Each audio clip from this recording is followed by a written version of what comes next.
Story 1, Tales of the City, Part 4, The Last Stop. That reminds me of a story. What does what-s he just said about being late to catch the train. Me, I didn't say anything. Well, I'm sure I heard someone mention it, and that reminds me of a story that scared the hell out of me. Do you remember that subway driver La, hasty month who went nuts? Remember it? I was on that train. Do you want to tell the story about it then? What else is there to tell? A lot, plenty of rumors around dispatch about that one. Not that I believe any of them, mind you, but the way I heard it happened like this, asterisk, asterisk, asterisk. That voice was really starting to get to the driver. We will depart shortly, Please wait. They'd been hearing that for 20 minutes now. The train was stole to miles into the Transbay tube. It wouldn't budge an inch, but the driver's console showed that everything ought to be working. So it must be a problem with the tracks. She'd called it in, then assured her passengers everything was all right, and then waited. It wouldn't be so bad if the PA didn't. T seemed to be on the fritz as well. Every few minutes a woman's disembodied, mechanical voice chime. We will depart shortly, please wait. She couldn't turn it off. She didn't remember ever hearing that announcement before. But then she'd never had a breakdown like this before either. The train hummed on its electric rails, sealed up inside a steel tube submerged 130 feet below the surface of the bay. Hurriers were stopped up from the pressure, the water above them. Up ahead, all the driver could see was darkness, the occasional lighting fixtures doing nothing except demonstrating precisely how pitch black it really was down here. She'd made this trip 6 times a night, every night for 7 years, back and forth across 30 miles of track between SFO and Bay Point W. It meant back and forth through the underwater tunnel 6 times, and never before had she stopped to consider the crushing weight of all that water. She thought she could hear bolts straining and water dripping somewhere, just her imagination, of course, but still. We will depart shortly. Please wait. She toggled the PA switch again. It hadn't done anything the last 5 times, but she could help trying once more. She checked the security monitors. The passengers seemed calm enough, considering the circumstances. Her 4-car train held only 7 people as they came up on One Oak Lock in the morning. 2 were dozing and 1 was pacing the aisle. All but 1 had white earbuds snaking into the sides of their heads, and they would nod now and then to whatever they were hearing. He envied her rider's calm. If it just were so dark out there, she might not be so frazzled. The tunnel looked like it went on forever, and if they had stopped anywhere but under the water, and if that damn voice would just knock it off. We will depart shortly. No one can hear me but you. Please wait. The driver blinked. What was that? She toggled the switch again, but of course nothing happened. Up ahead, one of the lights winked out. Or was that her imagination again? She fanned herself with her clipboard. The stalled train seemed hot and stuffy all of a sudden. The air conditioning was still on, according to her diagnostic panel. Perhaps it was just the confinement wearing on her. Would dispatch ever tell her what was going on? She thumbed the call button again. Any word on that track problem? She blurted it out, not even bothering to identify herself first. The only answer was static. She frowned and hung up. She began to sweat, and she pinched the ridge. Her nose eyes squeezed shut. A headache was coming on. We will depart shortly. Please wait, the automated voice word. Then, they're already inside. Look at the riders. The driver's eyes snapped open. What did it say? She looked up and did a double take. She grabbed a Windex-soaked rag and rubbed the monitor screens, but nothing changed. Something must be wrong with the cameras. Cars 3 and 4 looked fine, but in car 2 both of the sleeping passengers looked like indistinct gray blurs.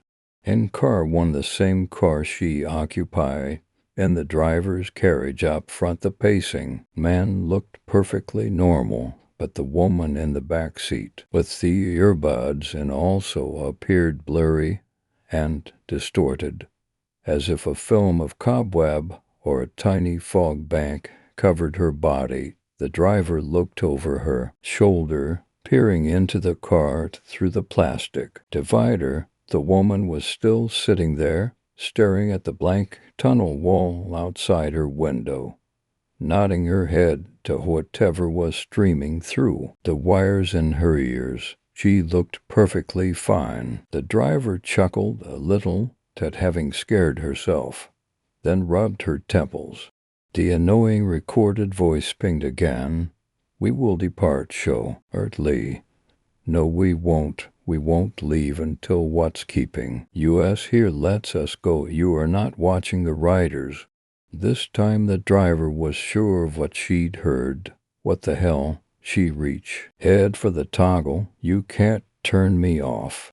No one can hear me but you. A tingling sensation crept across the back of the driver's neck. Her hand froze halfway on the switch. Her fingers trembled. Look at the riders again, the voice said. She hesitated. Look. When the driver looked, she squinted and then leaned in, as if being closer would somehow change what was there. To more of her passing, Earth had lost definition on the video feed, leaving only 2 still showing up clear. The driver tapped the screens. What the hell? The sight of those blurry figures gave her chills. For some reason their ages seemed to wriggle and writhe, as if a cloud of tiny insects were crawling over them. The 2 sleeping passengers woke and, walking in unison, moved up to the first car she expected to be of. Let to see them clearly once they'd moved, but the grainy blur stuck to them as they moved. She looked over her shoulder again. Both of them were in her car now. One was a teenager, short and fat, the other an old man, gray and thin. They sat side by side in the front seats, though they'd been separate before. The pacer didn't seem to pay them any mind, but he'd finally sit down. The driver watched as he fitted in white earbuds. It's spreading their inside. You have to get out of here. The train's voice buzzed at her. Up, the driver mumbled. She looked at the monitors again. More passengers had moved up, for we're in the second car now. They all sat rigid in their seats, and they all faced forward. None of them spoke. She called dispatch Hain, but this time there was not even static, just dead air outside. The tube lights were turning out one by one, and the train's lights were flickering too. Help won't come in time, said the train. The PA warbled it was losing power as, well, you have to run. They're in the wires. Now everyone was crowded into the lead car. All 7 riders sat side by side in the frontmost seats, staring at her. Their unblinking eyes looked flat and painted on in the flickering fluorescent lights. She tapped on the plastic divider. Folks, she said, working hard to stop her voice from trembling. They'll be here to help us any moment. If you could all just head back to your original seats. We shouldn't crowd the lead car in case of an emergency. No one answered. No one moved. The man nearest her removed his earbuds and looked at her. Her CCTV monitors were failing one by one. The faithful voice of the PA buzzed in her compartment, barely audible as the train's electrical systems slowly died. They're turning everything off, it said. They're sore, tried to warn. They're in the wires. They used the wires too. The 7 passengers all stood up. The driver went to open the door to her compartment, then thought better of it and locked it instead. Only the emergency lights were on now, and the passengers were dark blue silhouettes in the gray electric haze. Folks, just return to your seats. Return to your seats, and her mouth went dry. Oh, late. The PA was overwhelmed by static. Hired in, just voices. The static cleared for a moment. The dead are just voices, but we can travel through the wires, into machines, even into bodies, through the wires, through 7 shapes crowded around the window. The driver tried to shrink back, but there was no room in the tiny compartment. The 8 new bodies. I told them not to do it, but they wouldn't listen. I tried to warn you. I tried. The PA went dead. The consoles were all dark outside. The tunnel was a long black passage to nothing. Inside, only one light was working. The driver heard fleshy palms slapping against the divider. Samian. He was pulling on the door. The flimsy lock jiggled. The divider broke in half and fell in, and then hands were grabbing her, pulling her, dragging her out. They were cold hands. She was screaming now, but with 2 miles of empty tunnel on either side and 130 feet of water overhead, there was no one to hear her. They held her down. Let me go, she said. She felt cold all over. She felt something that made her think of the icy belly of a snake slithering across her body. One of the passengers leaned in. It's okay, he said. Cold breath tickled the driver's ear. It's okay, the passenger repeated. We're not going to hurt you. We just want a ride. Asterisk, asterisk, asterisk. And then what? That's it. I mean, someone finally showed up to evacuate the passengers from the trap train, and when they did, they found that driver curled up in a corner, screaming that she wasn't herself anymore. Wasn't herself. Yeah, you know that there was someone else living inside her head now. Oh, God, that's awful. I'm never riding at night again. Man, this whole city's going crazy. Is it just craziness? Do you think that? That's a good question. I mean, look how many strange stories we've found right here in this bar. Maybe something terrible really is going on. Under the surface, like I said, it's all just rumors. Hey lady, you said UW air on that train, right? Did my story? Wait a minute, where'd she go? Lady, ma'am? Huh. That's funny. She snuck out story 2. Something was in my kitchen last night. Someone was in my kitchen last night. I moved to this apartment about a year ago, and I swear that I haven't gotten a single good night's sleep since then. Every day, it's been the same. Get up, shove some cheap crap down my throat, go to school or work, come home, veg out in front of the computer, try to sleep. And I do mean try when I say try to sleep, because I have to to block out the sound of scratching in the walls, just this scratching, faint, but just loud enough that I know I'm not imagining things. At least, I don't think I am. I'll be lying in bed, bundled up in maybe 2 or 3 thick blankets if it's winter and just about to fall asleep when it starts. It's always quiet at first, and I don't think I consciously register it at first, but I definitely notice it after a minute or two. Scratching, just this scratching in the walls, under the floor, sometimes in the ceiling. It always gets louder or closer. Every time I almost manage to shut it out, it used to keep me up for 2, 3 days at time before I'd just pass out from sheer exhaustion. Time taking sleep aids now, but I'm not sure that's a good idea anymore. I used to think it as rats in the walls, and of course I reported it to the landlord. As run down as the rest of the apartment is, with its water stains, ancient plumbing, and unreliable furnace, my landlord takes any kind of infestation very seriously. No one wants to get a reputation for having bed bugs and rats in their buildings. After all, I think it took him maybe 2, 3 days to get an exterminator and to take a look at the apartment.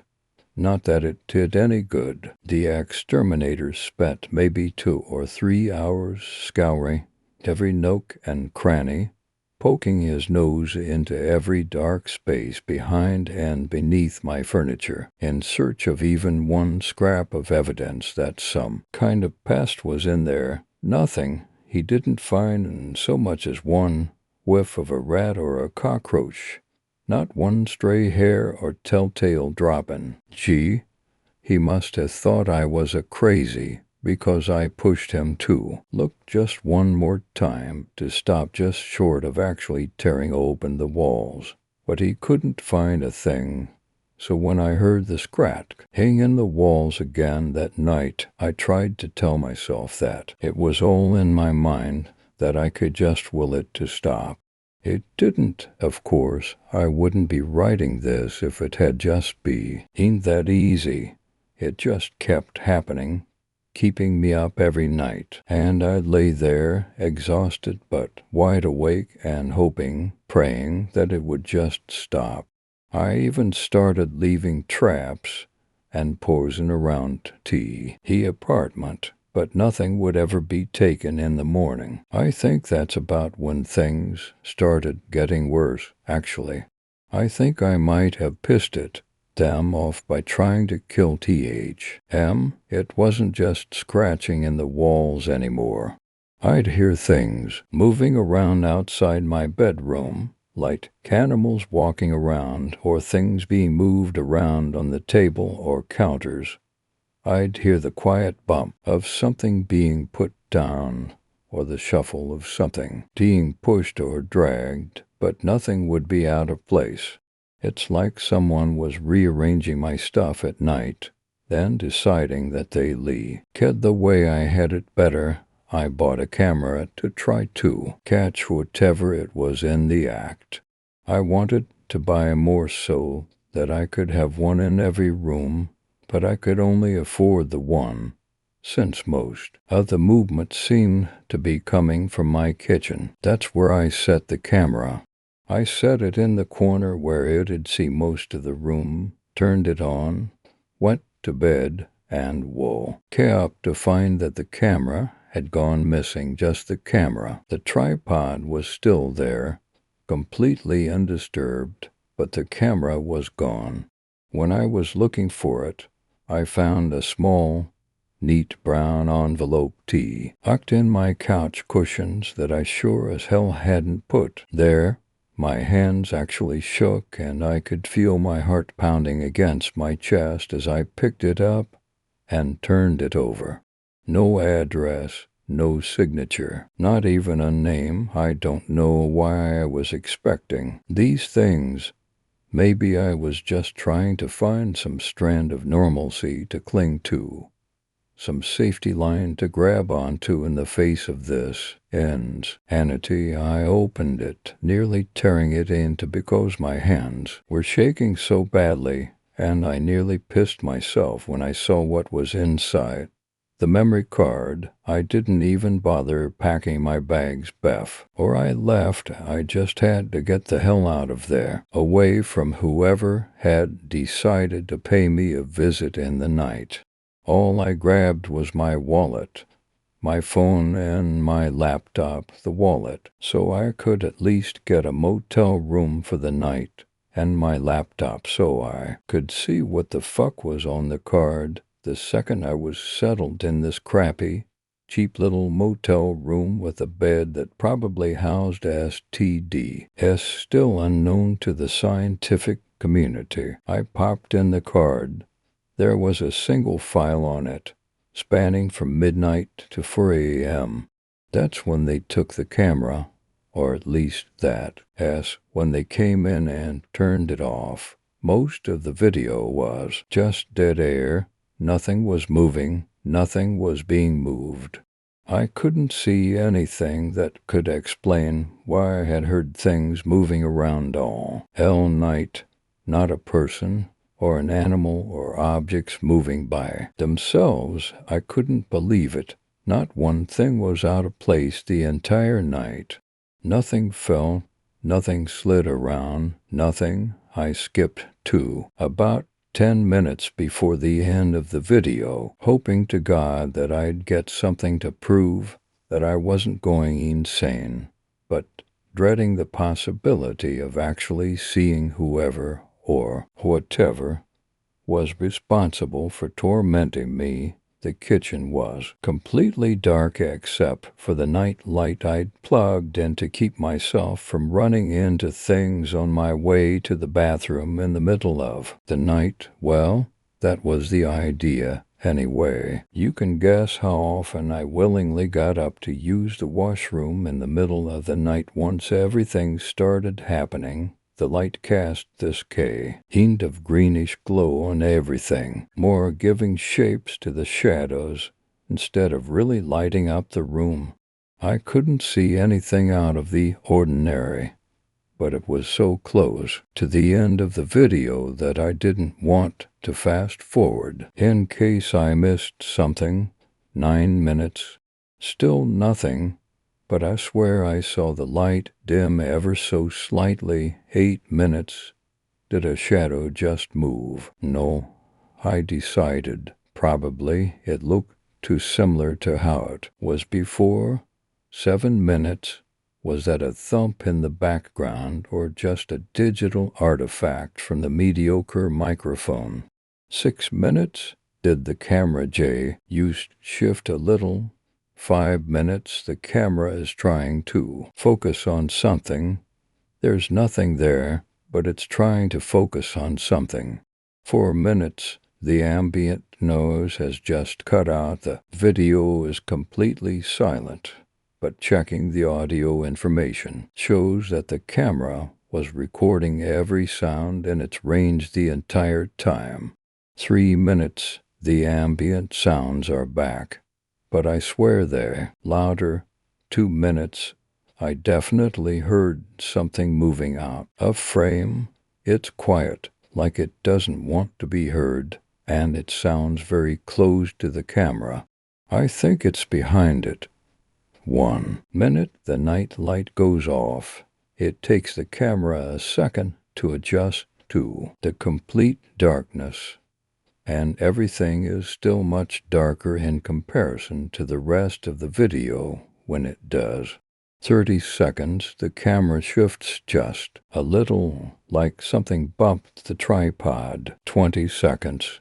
I think I can hear something breathing. 10, the breathing is replaced by static. I want to call it static, but it's more like these distorted, animalistic noises mashed together and forced through some digital filter. Fuck. 5. Something moves out of the shadows. It looks like a person, but the way it moves it like it has a part of the wall detaching itself and gliding toward the camera. It just stands there staring straight into the lens for a few seconds. I say staring, but only in the sense that as facing the camera, I can't see any details, no clothes, no distinction between its limbs and its body, no face. It's like it's just this shadow existing where it shouldn't be able to, standing there like it has some solid existence, like it's not some violation of physics. 1 second, the entire frame just goes dark. I go back to examine it more closely, and I realize that this thing had actually covered the lens with its hand because I can see a couple of small slivers of the background between its fingers. I can't go back. This fucking thing is still there, and as fast I check the video, and there was no transition between it standing and it covering the lens. One frame it's standing and staring, and the next it's right up in the camera. I looked through the rest of the video, and this goddamn thing was standing in the shadows the whole time, just standing there perfectly still. I was still technically in the room for the first few seconds because I had to walk from the camera to my bedroom after turning it on. I was in the room with this thing, and I never saw it.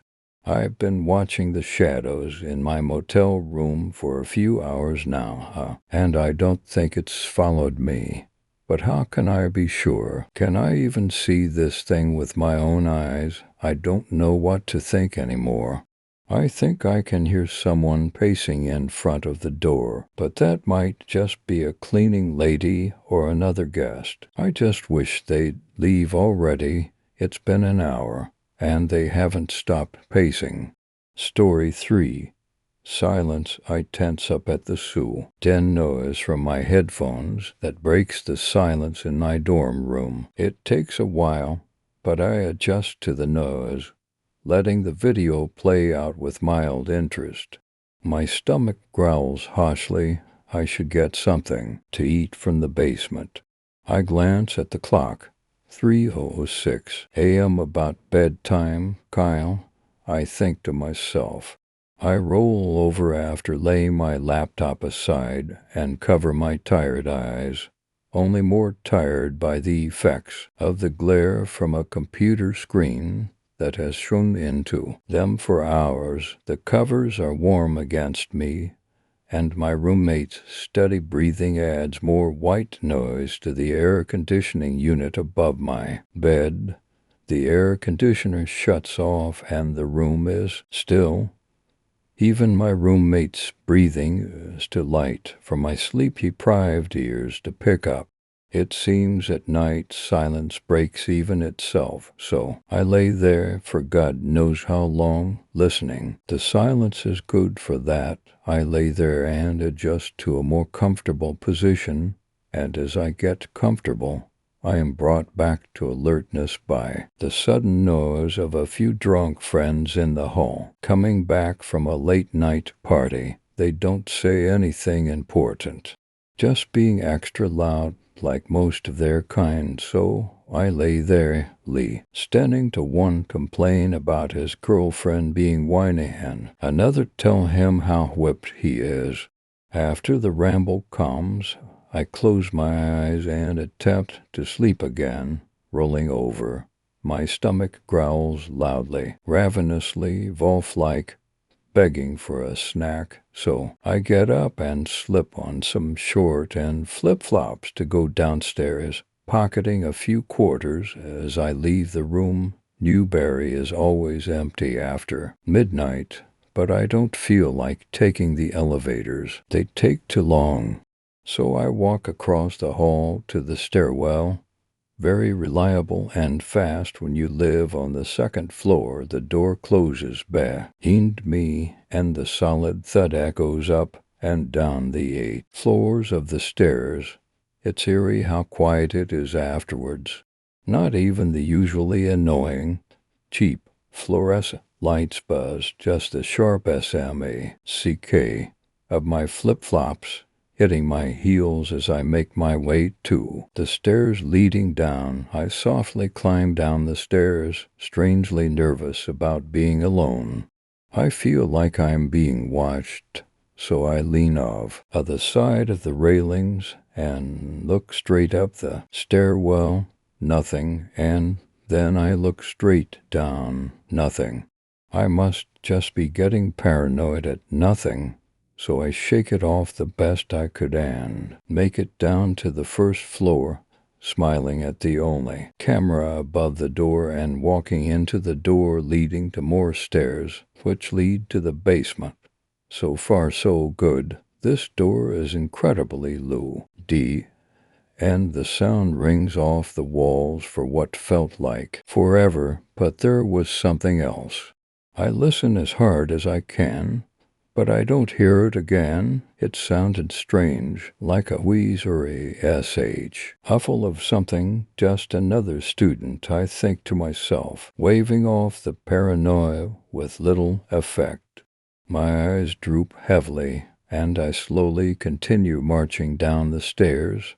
Ready to eat, I make it tea. Oh, the basement, and walk through the small maze of hallways into the open area he affectionately called the man cave, which is nothing much, just a pool table, some ping pong, and of course vending machines. It's dimly lit and empty, save a few couches and those previously mentioned. I walk slowly towards the machines, which stand in the darker area. The shadows seem to twist and stretch. My sleep-deprived brain can't comprehend much, and out of the corner of my eye in the hallway I see a figure. It's gone now, but it was incredibly tall and dark. I didn't look directly at it, because I'm always cautious to not move when in danger. I read The Ranger's Apprentice. I really may seem weird for it, but I follow a lot of the stealth patterns presented, and I mark off this sighting as mere sleep deprivation. But my mind is racing. I don't feel very hungry anymore, and my hands won't stop shaking. I have no idea why I'm so scared. I just need to get to the room. I grab a few snacks and something to drink and head to the elevator. I don't care how long it takes. I just want to feel safer. So I wait by the laundry room, staring into the obscure room from which I came. Nothing changes, save a few instances of my vision making me believe I see someone standing in the corner, behind the vending machines, peeking at me from the top. I don't think it's a person. There's no face. After all, it's just the light playing tricks on me. But I can't help but to feel upset at the sight of this. It couldn't be real. Maybe I should check it out a little more.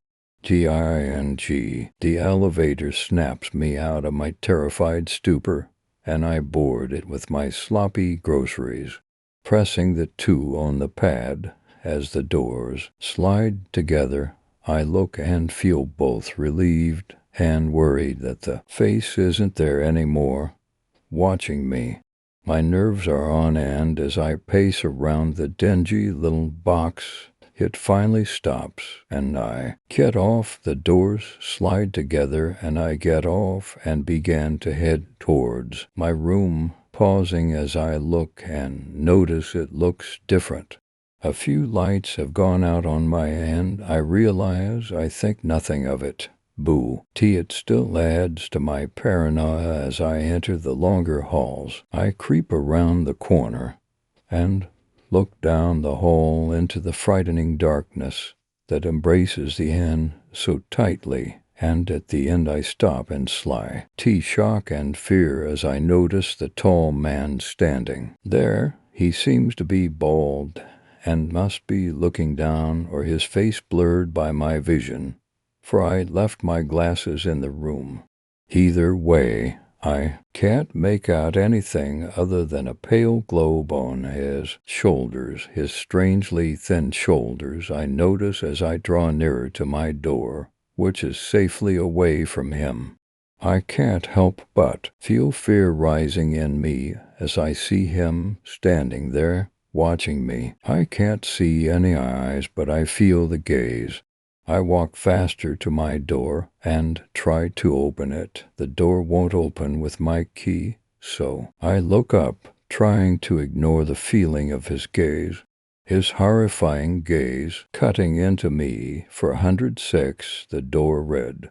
I must have pressed the wrong button by accident. That's why it looks so different. I look back down the hall and I don't see anyone. This doesn't help my stomach at all. I feel even worse now. That man was just there. Where could he have gone? I rush to the stairs, for they are closer than the elevator, and I don't feel like standing in this hallway any longer than I need to. The door slams louder than any of the others and makes me ears ring. But the ringing doesn't stop. It just grows louder with each step down. I feel like I am being watched by that man. I don't know why, but I feel sick just imagining him. I'm panicking. I feel unsafe, like I'm in danger. I pass by the third floor's doorstop and look through the small glass window for a person to talk to, just to get my mind away from this paralyzing fear. Or maybe to seek help, but through the window I see a man, dressed in a black dye affair-like outfit, with the longest arms I've ever seen, standing there. He is much closer now, and I can see his face, or where his face should be. There was nothing, just a pale white head, no sign of age or wrinkles. The sight of it causes my stomach to lurch, and I vomit on the door.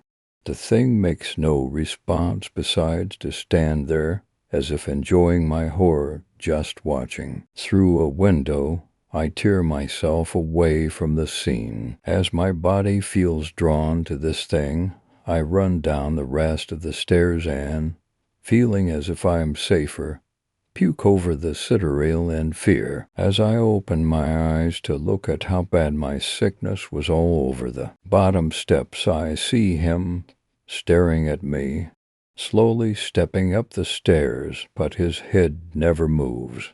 His neck just stretches over the side and keeps watching my pain and fear, torturing me. What? I scream and throw my food at him. He has no reaction, but the neck draws back under the staircase and he disappears from view. I argue and onto my floor in utter terror, just wanting to go to bed, and I turn around, and there, only a few steps behind me, he stood, arms outstretched, as if beckoning me to come let him hold me. I choke on vomit as I see his face ripple across and lunge with all my might to my room. I turn the corner and I see him again, on the far end, staring like an ever-present guardian angel watching over me and my pains. I vomit again. This time it hurts horribly, and I can see drops of red leak from my lips as I finish. I start to cry. I feel like I'm going to die. I just want to give up. There's no hope. I make it to my door, which was just a few steps away, and open the door. The sound of my roommate's breathing is all to be heard. No more ringing, just breathing. I flip on the light and close the door. My roommate doesn't stir. I close the door and look in the mirror attached to the back. I look insane. My eyes are red and puffy, my hair a mess, and a tear stuck and suspended Asian in my unkempt chin hair. I still don't feel as safe as I think I should. I turn around and begin to walk to my bed when I hear a thunk. In my closet, I stop moving and stare in horror as a long, pale hand pushes the door open and a tall, thin creature steps out. I turn around, not wanting to look at it, but I can see it in the mirror. I watch it stalk toward me on those tall legs. I watch it stop only inches behind me, and I feel it slowly close its limbs around me. Then nothing but silence. Story 4. Debut. I finished my education and learned everything there is to learn about singing, and despite the difficulties, I found myself at the heart of Music City and struggling to get my material out there.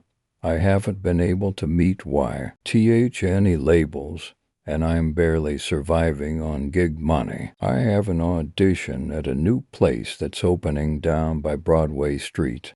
It's a Vegas-style nightclub, very yuppie. I can sing, but I also have to dance with the other girls. My first song will be Moulin Rouge. They were impressed with my audition, and they may pay me for some choreography ideas.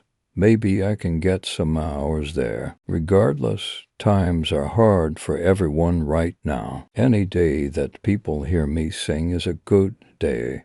My voice is lucky, and I'm so excited for the future that I simply had to start writing my feelings down in something other than song form too. I learned to bartend and made some good tips this evening. I also sang with the band, and even though everyone there was drunk, I think they are. Healy liked me. The more I sing, the more I feel like I was put here on this earth to make people happy with the sound of my voice. I'm not trying to be conceited. I am forged through the sweat of my brow to make beautiful sound. I also make a pretty good vodka martini. 3. My boss, Bobby, thinks he's Bret Michaels.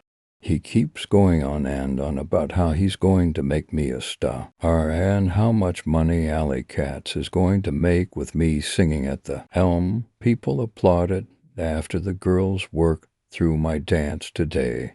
I told Bobby that he should tie cat collars with rhinestones around our necks and buy us hair extensions to attract more clientele. He went for it.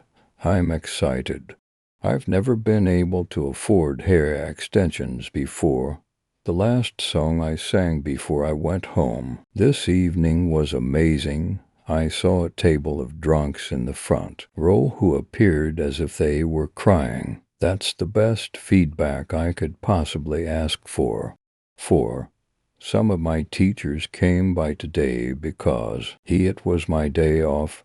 They're quiet, mostly, but they expect what I promised them for years ago. I always thought I'd be able to get my education and disappear without going through with it. But they found me. They want results, and I only have a month. Even though they paid my way and coddled me through learning the art of vocal performance, I don't think a piece of paper on the wall is worth this. It doesn't matter. I can't back out now, and I'm destined for the big time. Bobby is interested in more than helping me promote my career. As flirting with a local blues singer in the lounge tonight after singing, and he flipped his shit, said that I couldn't afford to have a boyfriend in this business, and the only person I'd be hooking up with was him if I wanted to keep my job. I noticed that the Better Business Bureau is right across the street when I left today. I'll keep that in mind if he gets out of hand. More teachers came to see me, except they came to the bar itself. I would have been ashamed, except they didn't talk to anyone, so no one knew that they were there for me. They wore the black robes in a nightclub in the middle of the city, so they obviously care little for outward appearances. They focused on me so intently when I was singing that I got scared. I did well, but they're giving me the message loud and clear. I have to fulfill my part of the bargain or I'll lose my voice. If I lose my voice, I have no future. I'm scared. 7. I had an audition with a major record label on Music Row today. Bobby was pissed that I called out of work, and apparently the regular alcoholics were requesting that I sing a song before they left. One was so adamant that he was arrested for disorderly conduct. I tried to push it out of my mind and focus on the music. They said I had a beautiful, natural voice, and that with some commercial influence, I could be a star. IMAX site. D. This is bigger than my graduation or my future wedding day. I'll never forget this day. Even if I tried, the teachers won't let me forget. They have to remind me that I'm only here because SE of them. 8. Bobby threw me a party tonight to celebrate my big break. He drank too much, and so did I. Drove him home, and he tried to kiss me. He smelled like bourbon and cigarettes, and wouldn't take no for an answer. I screamed, and before I realized that he'd stop trying to grope me, he was screaming with me. His eyes were glossy, like a windshield that needs a defroster on max. He had this sort of grimace, like he was in pain, but couldn't do anything about it but stare at me and scream and scream. I forced myself to shut my mouth, to stop making any noise, and he collapsed into the anger floorboard. I got scared and left him there. I'm hoping he'll remember it as an awful hangover and nothing else. If not, there's always the Better Business Bureau. I can afford to have some stalker ruining my chances of a Grammy. They're here permanently until I deliver on what I promised. They remind me why my voice sounds so sweet, and how they can change it into a terrible force at any time. They asked me if I liked what happened to Bobby. They asked me if I want that to happen to everyone else I sing for. There's nothing I can do to stop this, but as soon as I get it over with, they'll leave me alone forever. They just want their payoff. Someone stopped me on the street today on the way to my car. He really scared me when he said that he knew who was in my apartment with me. He was a relatively big guy, and he looked dangerous, like one of those UFC fighters or a bouncer or something. He told me to get it done and be done with it. The consequences of going back on them were worse than taking one person's life. He said he'd been swindled by them before, too, and it was the only way to end this. I hope not. I don't think I can bring myself to kill someone, even at the cost of my own gift. I almost went through with it tonight, but I just couldn't bring myself to do it. Everyone in front of the stage looked like they were having fun, enjoying the company of their friends and boyfriends and girlfriends. They came to hear me. I couldn't betray them. I'll be forced to soon, and I might lose it all. It doesn't matter. I refuse to kill anyone because they want to listen to my voice. Tonight was the worst night of my life. They've been staying in my room, standing over me as I sleep, hissing in my ear, deliver, deliver, deliver. They held me down before I went to work and replaced the rhinestone alley cat uniform collar with some kind of choker. It has one red stone on it, and it glows when I sing. It felt good. I wonder if I had their approval until I got on stage. I started singing, and they all started screaming. Jake, the bartender, my friend Jill, The entire drunken audience, I couldn't stop. The sound, once I started, my voice soared high, strong, powerful. Through the door, out onto Broadway, it brought more and more people in. I saw throngs of people walking through the door, their faces contorted with pain, but it's like they were forced to stand there and listen. I don't know any other way to write this, but I knew they were in the worst pain of their lives, my voice as causing it. All of them screamed until their voices were raw, and they had grizzled sandpaper in their throats. When I hit my highest note, the entire room was a maelstrom of suffering. People's heads burst open like overfilled balloons, their skin peeled off in layers and heaped on the line-dancing floor like party streamers. The ones who still had faces died with a smile on their face as if death ere a blissful escape. I drove home naked. There was too much blood on my clothes. Bobby was out of town, but he comes back tomorrow, and he already knows. He's too stupid to real. Eyes what happened the other night, and thinks someone fired an assault rifle in the middle of the club. Geez, naive. I'll never be able to go back to work again. All I have now is this record. I was lucky that the police didn't stop me for questioning. The story is on the local news as the Music Row Massacre. They took off the collar when I got home, and they're sitting behind me, watching me write this. They know I have to find their sacrifice to have any hope of recording with the label tomorrow. They said what happened at Alley Cats is my fault. They expect me to get up and go right now or the choker goes back on. They've turned my own voice against me. I have to use it as a weapon. One last time. I also have to convince Bobby that I want to be with him. The thought makes me want to throw up. 13. I didn't have to report Bobby to the Better Business Bureau. He left me a voicemail as they carried him off, and I know he was only able to speak because they let him. They have a cruel side to them that is unrivaled by any human being. They paid me one last visit, of course. They polished his skull like a fine piece of jewelry and delivered it to me in a box.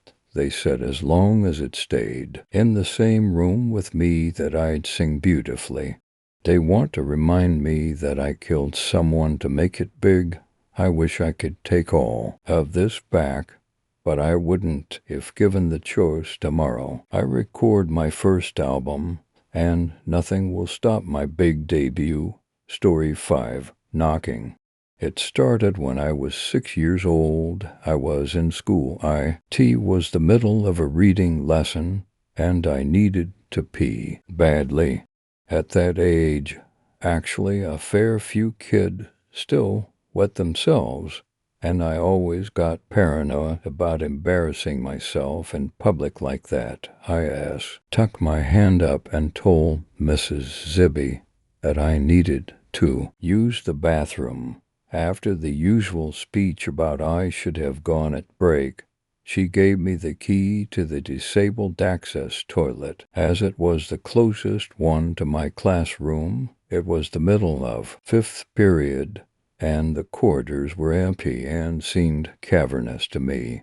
I was a short, scrawny thing back then. I sometimes had trouble with doors, especially unlocking them, and I fumbled for a good minute or two in trying to get the blasted thing open. Anyway, as I sat on my porcelain throne, there came a knocking at the door. Someone's in here, I called, disgruntled at this disturbance. There came a pause, and the knocking resumed. It was faster now, more determined. Wait a minute. The knocking slowed, and a voice replied, "Let me in. I need to come inside." The speaker's tone was thin and reedy. An adult I didn't recognize.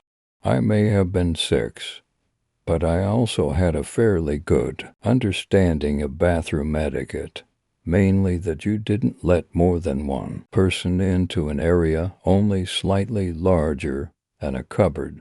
Go away. The knocking intensified again until it was a frantic drumbeat.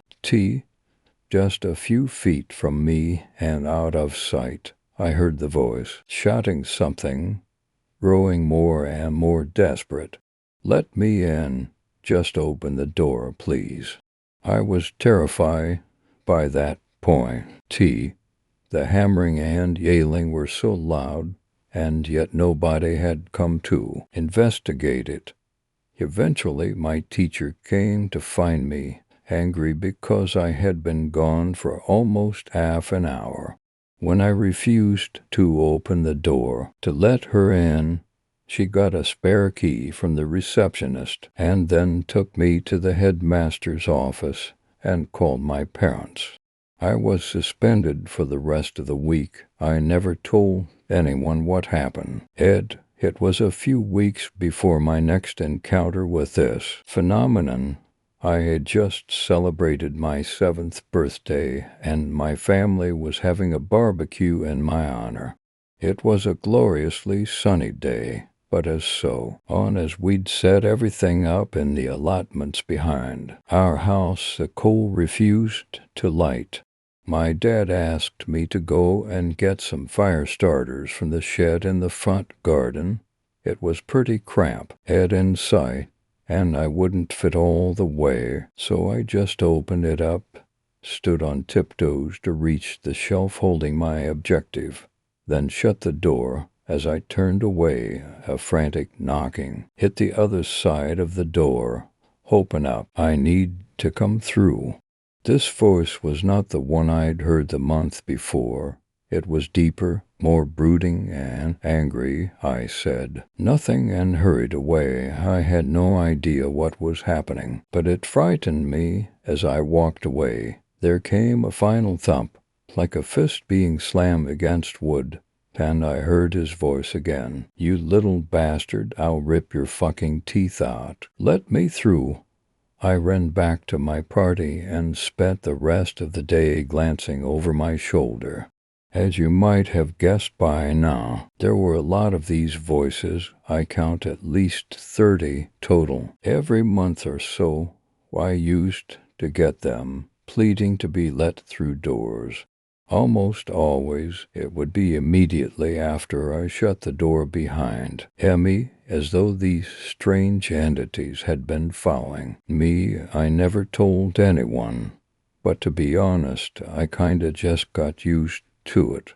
It always made me jump, and some of the voices would make me feel uneasy, but I knew that I was safe so long as I did not open the door. Some of the voices I got used to the extent that I even named them.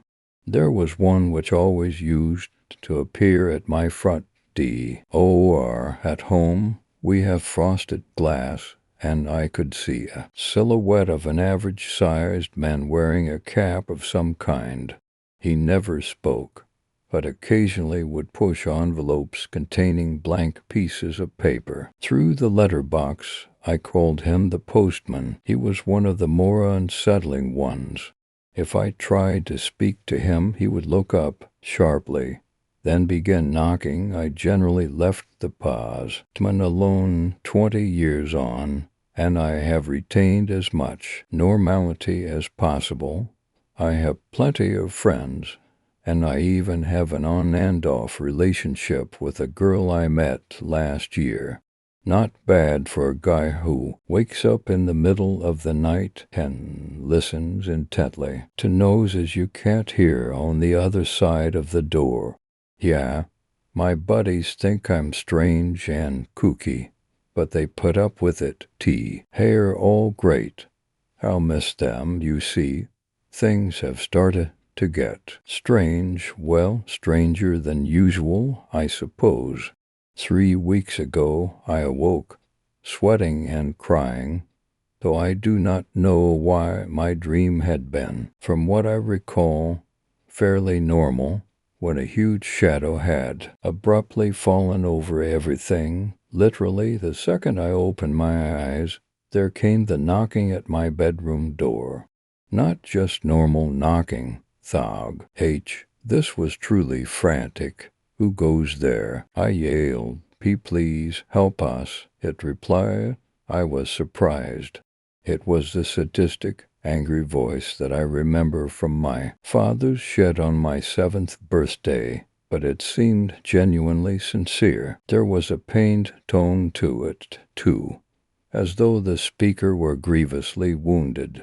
I actually found myself pulling back the sheets to get up, but I hesitated. I had never before been tempted to open the door. I suppose as a child I had so rigorously drummed into my head the idea that whatever lay beyond was evil, that it was just common sense. To be quite honest, I came very close to letting the thing into my room that morning. I held out. In the end, it got worse.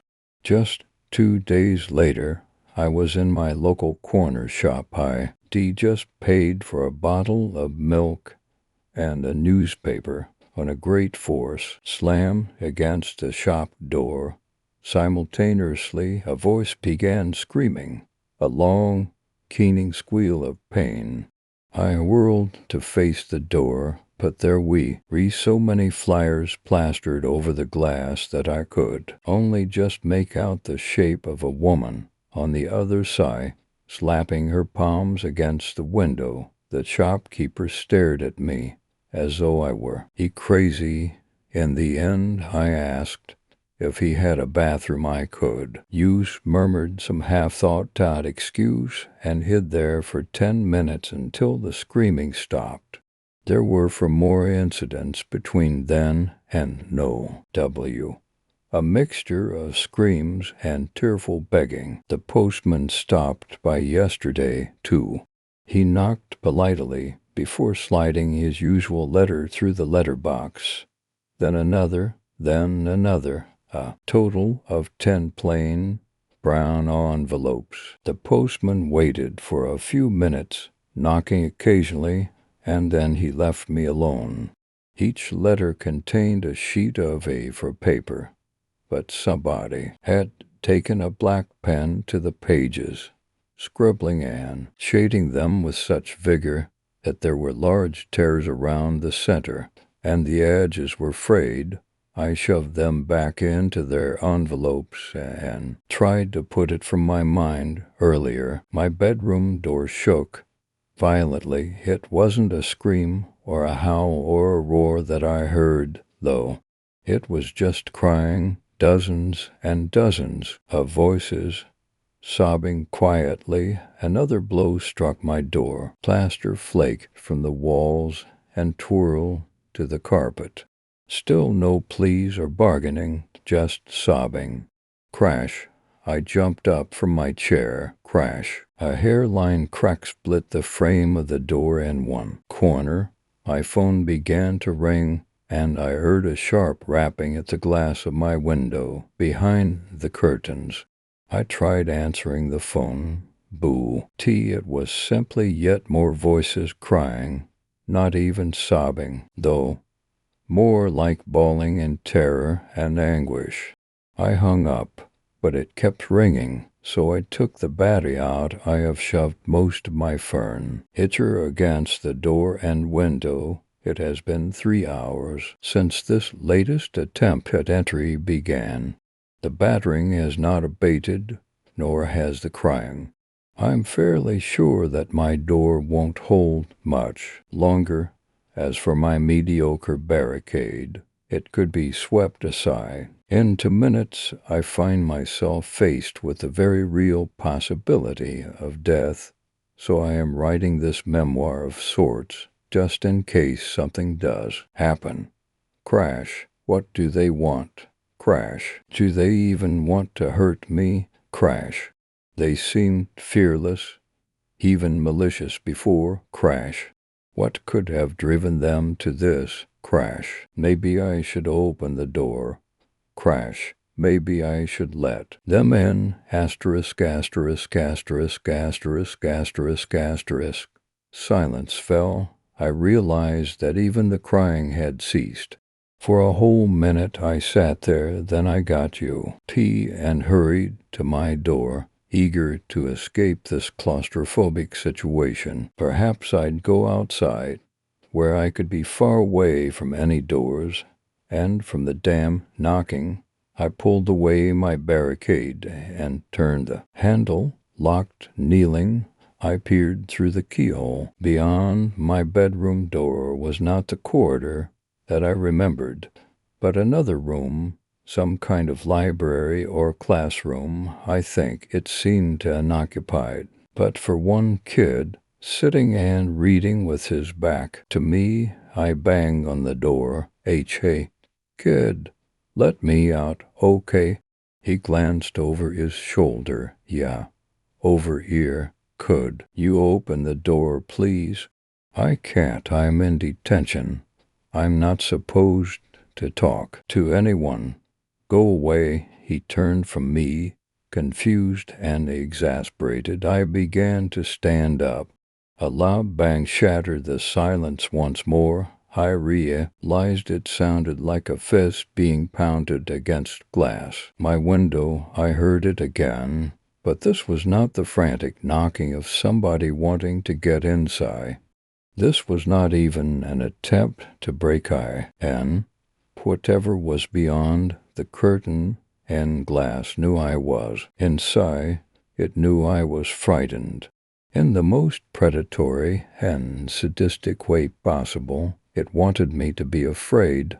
I turned back to the door and began hammering on it frantically. Hey, let me in, okay? I really need you to open the door. Story 6, Roanoke.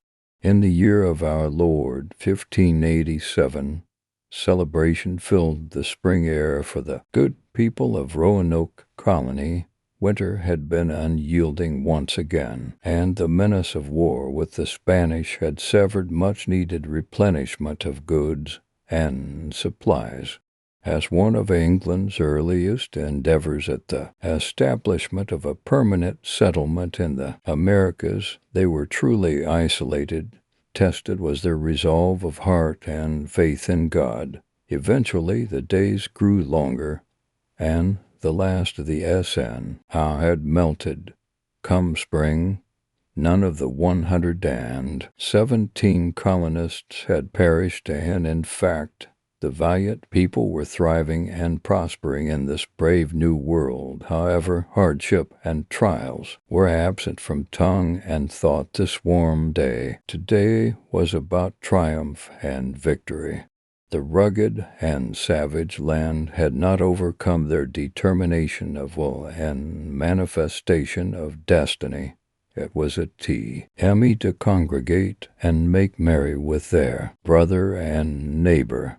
Offerings of thanks would be given to God, and cups of wine would be raised to the Queen. Men bellowed, din laughter, woman plead amongst themselves, and children ran and played. Throughout the settlement, all was good in the world that day. A little boy's voice sang out from the tree line to the forest that sat hasty of town. The voice of Thomas called out from within, "Mummy, Mummy, I caught him. He is mine. I caught him."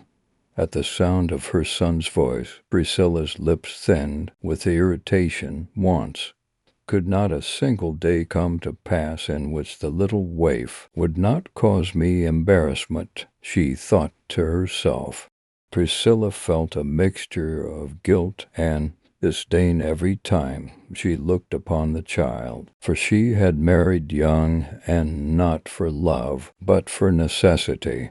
Plucked from the busy streets of Cambridge by her adventurous husband, she despised him for the life he chose for her, given the fact that he did not even have the courtesy to remain among the living long enough to ensure his expecting wife could escape this savage wilderness. In bitterness she alone bore the responsibility of raising this child. She held fast to the belief that never had there been a more disobedient child than Thomas. As the boy grew from an infant, he became such an odd and unusual child. No interest had he in the goings-on around him, and mostly dwelt in an inner world of his own making. Other than frequent outbursts of tantrums, little emotion was shown or shared by the child. Was it her fault that bonds of motherly affection did not form? Thought Priscilla. She did not turn or even acknowledge the callings of the voice, and continued her duties of setting the tables and conversing with the other women. She ignored the curious glances over her shoulder and the looks of pity that fell upon her. A scream arose from the crowd. The murmurs of talk and conversation instantly came to a halt. All attention had come to rest on the forest's edge. With a hop and a skip, the figure burst from out of the tree line and onto the grassy field that separated the colony from the forest edge. It approached the people with long, proud skips through the grass. As it grew closer, the people saw what approached. Mothers grabbed their children, and men stood fast to protect their family from the coming atrocity. It was sickly pale and emaciated. Its skin drooped and hung loosely from its bones, forming striation of sagging flesh that swayed to and fro. Ropey white hair clumped together upon its head. Patches of shiny red glistened in the sun where hair had been torn from root. The eyes stretched wide and protruded from its skull and held the consistency of soup or pottage when it has gone cold. It gazed absently past the horizon with cloudy blue and white pupils that were large and dilated. As it approached, the putrid smell of its ravaged flesh intensified.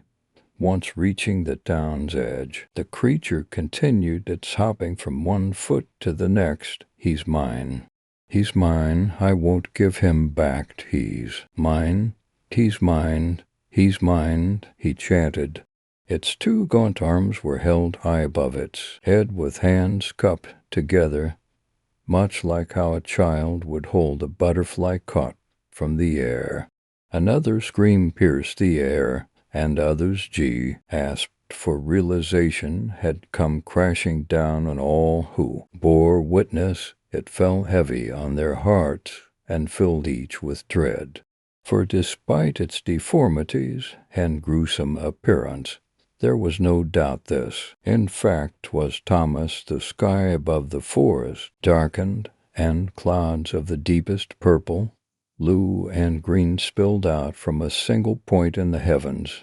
It bled out from the firmament like a stab wound and gathered in ominous shapes and formations. The clouds poured out with such force. It gave the appearance of a vast body of turbulent water churning above the forest. Luminescent flashes of green and white glowed from within. The silence was stunning as the clouds continued to bubble and boil. The expansion of clouds soon quieted and came to a stop. All was still. The air was electrified with the anticipation of the approach of something. A loud crash of thunder rolled out of the heavens, frightening the masses.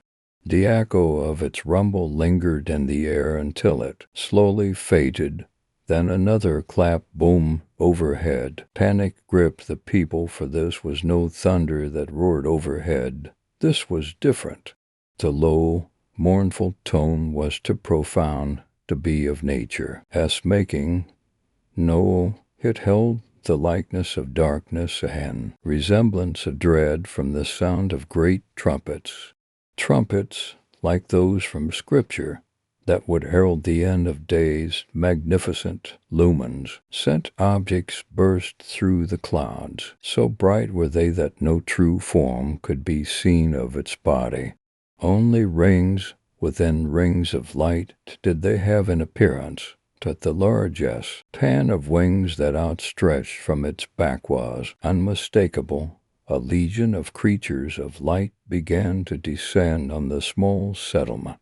Pillars of fire ignited from the beings, 1, then 2, and 3, 5, 10, 50, and so on. As they approached, the purpose and nature of the fire became understood. The fire sat upon a hilt of a sword of flames. Thomas stood before T.H. A crowd of people, as they cowered and looked at him with disgust, he held his hands firmly clamped around something that did not want to be trapped. A thick red and black fluid poured and seeped out from between his hands and fingers. It fell to the ground in ropey strands and began to smoke upon contact with the grass. The fluid formed tendrils and burrowed into the hands and arms of Thomas, yet he took no notice. The tendrils spread out like a branch of veins and could be seen traveling underneath the skin of the boy's arms. Within the boy's cool-tid hands, an inhuman scream shrieked loudly, hit violently, jerked the boy's hands to and fro, up and down, side to side, but his grip held fast and unbroken. Brilliant beams of light exploded from the child's hands as the thick substance began to foam and pour out from between his fingers in greater amounts. Those unfortunate souls who had looked directly into the light were paralyzed from the flash. Airheads snapped upwards toward the sky, and their mouths opened wider without stop until a sickening snap was heard from their jaws dislocating. They stood there until their eyes bulged and shot high into the air and landed on the ground. With a sickening plop, the beings of light took formation on the green, grassy field that lay between the town and the forest. The rings of light that obscured its body were not soft and curved ribbons and streams. They were jagged and pointed halos of razors and blades. These were creatures of war and death. Those who remained and had not fled behind the town's high yet feeble wooden wall gasped in terror and at the creatures of light. Between them danced the jubilant Thomas, still chanting his words, he's mine, now insane and blind, his entire body interwoven with the writhing and bloody tendrils that entered and exited his skin, orifices, mouths, ears, and eyes. One of the creatures of light came forward and glided toward Thomas. It hovered over the small boy, and a beautiful melody began to flow from the being. Thomas immediately stopped and listened intently to the sound. He cocked his head to the side and appeared to find the melody soothing and pleasing. Thomas slowly held his cupped hands out in front of him to offer up what he held. Blood flowed in streams over his face. His hand were bloody pulps of mass, no longer useful digits of touch and grasp. As the large creature approached, a mischievous grin of a naughty little boy formed on his lips through the wiggling root-like fin, gears writhing from within his mouth, and he said with a low hiss, he's mine, you can't take him. If I can't keep him, then you can't have him either. Thomas slapped his hands together, crushing whatever he held in the space between his palms.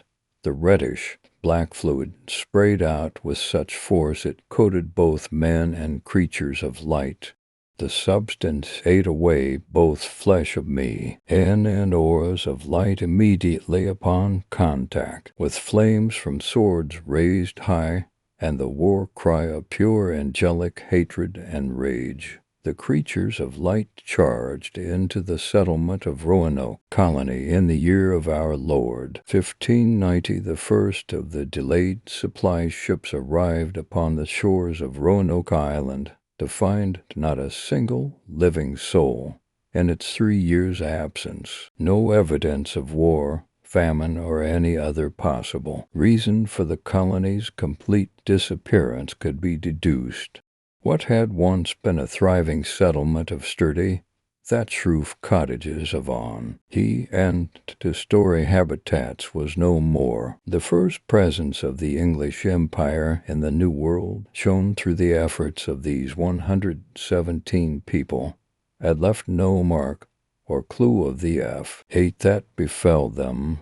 A crudely built fort surrounding the former settlement was all that gave a hint of the past presence of the colonists, and upon a post of wood, bleach white as snow, was found to hold the only clue that remained. Carved deep, a single word of 3 letters could be seen. No meaning could be found, and remains a mystery to this very day, carved with the letters Crow, Story 7, the piano, the eerie house on the corner of the street isn't a place where I'd ever consider going. However, as the downpour that begun seconds ago intensifies, I make a short sprint for the veranda of the creepy residence. I look down the street, shivering a little because of the unpleasant temperature that's come down with the water. I can see my house from here, but the violent rainfall prevents me from making any attempt to go there without getting completely soaked in. On top of that, likely catching a cold, so I stay put. The woodwork of the house looks shoddy. It seems like it's never really been maintained or properly cherished. It is how the rest of the house looks as well. There are cracks in a lot of places, and the paintwork is crumbly. This house is a wreck. The sound of raindrops finding the roof above me in their way is deafening, but through the nose I can hear a few musical notes. The hint of a melody enters my brain and frustrates me beyond belief because I can't hear more of it. As I put my ear to the shutters, I realize I have no idea who lives here. I've never seen anyone, much less even heard about any potential inhabitants, yet it's never been for sale. I can hear the music better now. The sound above my head still partly drowns it out, but I can make out the melody and most of the tones. There it is, a haunting piano tune enters my ears. It sounds dark, emotional, driving. It makes me feel sad. I push myself to the wall, curling up, trying to make myself somewhat comfortable while listening. Some time has passed when I catch myself in a mesmerized state. It can't have been more than a few minutes, but the music is captivating. I get up and shiver again. Maybe I should get out of the cold. I decide it's unhealthy. The door is a few feet to my left, so I walk over and use the knocker while trying to stay dry. The sound echoes through the house, trying to imagine who could play such beautiful music. My brain paints me nothing less than a dark angel gently stroking the keys to elicit the inspired tune from the fragile instrument. The music builds up to a sudden stop, which one might expect to end again after a few seconds. Use to highlight the music even more. It, however, only highlights the opening of the front door. It creaks, but the figure behind it seems untouched by the state of disrepair into which the house has fallen. The man is in his 30s, it would seem, and dressed mostly in dark colors. "Come in," he says, and steps aside. "No. Why are you here, or what can I do for you?" I have to assume the violent precipitation hasn't escaped even his attention. He leads me to the lounge. It's mostly a large open space with a single coffee table, a couch, and some chairs. Next to the fireplace is the grand piano. Intrigued, I listen as he seats himself and continues playing. It's as if he never stopped, as if it's all part of tea. The same musical score, yet all traces of such a score remain to be seen. The rack on top of the piano is empty. Is he doing this from memory, I wonder? I can barely imagine this is improvised. The music slowly dies away as my host carefully strokes the last few keys, leaving me on the edge of my seat. Only as soon as the faint hum of the last note has disappeared do I dare raise my voice. Impressive, I say. The pianist gets up and smiles. "Welcome to my house," he says. I am Regar Fornley, raising one eyebrow and leaning ever so slightly forwards. It's clear that he expects me to introduce myself. "I am Jake Daniels," I say. "I live at 209, just down the street." I make a faint gesture with my hand. Regar walks towards me and sits down on the opposite side of the table. On the couch, Jake, he weighs the name on his tongue. "I don't often get visitors. Why don't you stay a while?" He grins. He pours me a drink after I nod. It's tea. That'll do me some good after sitting outside in the cold. "I haven't seen you before," I say, "even though we're practically neighbors. How long have you lived here for?" "Oh, years," I don. "Tea really go out much?" He takes a sip from his own cup and smiles. I look down at my drink. Something about the man makes me feel uncomfortable, as if it doesn't quite add up. The music, I try. Is it FR own memory or improvised? Regar's grin widens. Improvised, my. You're observant. His behavior scares me. This is not the man who was playing the piano just then. I can tell the grin seems to be glued to Regar's face, as if it's a mask worn to conceal what horrors lie beneath. His eyes, however, tell the truth. I have to get out. I rise from my chair. "I'm terribly sorry, Regar." "Sit." His voice is stern and his command doesn't brook refusal. His smile is gone. He frowns. I fall back. "Yes, you're very observant," he repeats. "Maybe you're too observant." A sensation of panic begins to come over me. What is he on about? "You're not foolish," he says. His voice takes a turn for the hostile. "Why don't you just trust your gut and run away? Why don't you run?" He snarls. "What's going on?" I ask, scared by his sudden mood shift. He jumps up from the couch and violently paces back to the piano. He doesn't sit down. Instead, he begins mashing keys. It sounds frightening, for amidst all the chaos I can almost make out a melody. Almost, but not quite. The sound of it all deeply terrifies me. He's not playing something random. It all sounds perfectly calculated and planned, but it's pure mayhem. Regar stops and looks at me, breathing heavily. "What was that?" I ask. He walks back towards me slowly, but something about the pianist's movements makes me want to cower in a corner. He steps behind my chair and grabs my shoulders. "That was me you just listened to." He whispers a window into my soul. He tightens his grip and his fingernail dig into my skin. "Stop that. It hurts," I say, shivering. "It hurts." Regar grabs my collar and pulls me out of my chair, spraying spittle around as he yells at me. "Shall I tell you what hurts, Iving every fucking day with a mind that's been ripped to shreds." He throws me on the floor, being unable to maintain a train of thought for longer. and a few minutes is what fucking hurts. He screams, kicking at the chair I just sat in. One of the legs breaks. I pick myself up, but Rigar pushes me to the wall. I hit my head and his face spins in front of me.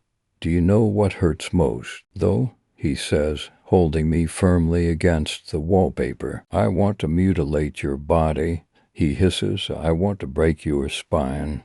I want to maim you until nothing recognizable is left. He grabs my chin, squeezing my cheeks. Do you know why that hurts me? Why? I ask with a small voice. Because somewhere deep down I know it's sick to want to do that to someone. He whispers, letting go of me and sinking to the floor. Rigar suddenly has an incredibly distorted look on his face, as if he feels many contradicting emotions and can't decide what he should feel. I rub the back of my skull. There's no blood. I shake my head a little to get rid of the wooziness. The pianist looks at me. Run, Jake, he says. Just fucking run away and don't come near me ever again. I consider doing just that. It's tempting, however. My compassion and curiosity make me decide to go against my better judgment and sit next to him. I rest my arm on his shoulder. What happened? Ed, to you, I ask. You can't always have been like this. Rigar laughs. It's the laugh of a madman. It doesn't sound pretty. If only I knew, he says. There's a pause. You should really go now, before I suddenly decide it's a good idea to kill you for no clear reason, he says. I slowly get up. And that's the worst thing, he continues, asking myself why, but comin'. Gee up empty-handed. I glance at the piano next to the fireplace. Why do you make music? I ask. Rigar gazes at me with a surprised look on his face. Because it's beautiful, he says. I never thought about that. I suppose that's one question I now know the answer to. He gets up and drags himself back to the instrument. He rests his fingers on the keys, but then he reconsiders and looks at me from off. His shoulder is the answer to one question enough to live. For, he asks. I remain silent. I don't know. Rigar resumes playing. It sounds different this time. It sounds sad with a touch of the anarchy I heard earlier, but there's a bright thread of positivity woven through the music, hopeful, as if it's all worth it in the end. It seems like he's made up his mind. I leave him like that. It has stopped raining and I walk through the puddles of water, escorted by Rigar's music, until I suddenly realize that I can't hear it anymore. It's still playing in my head, not losing its grip on me. But my ears only pick up the rustle of leaves and city sounds. I look back over my shoulder. The house erects itself as if nothing had happened. I think Rigar knows perfectly well how scary it looks, like he knows his music. I wonder what will happen to him. One thing I do know is that his haunting melodies have anchored themselves into my soul, and every time I pass the street corner, I'll take a listen to see if I can hear any of them. Even a madman needs an audience sometimes.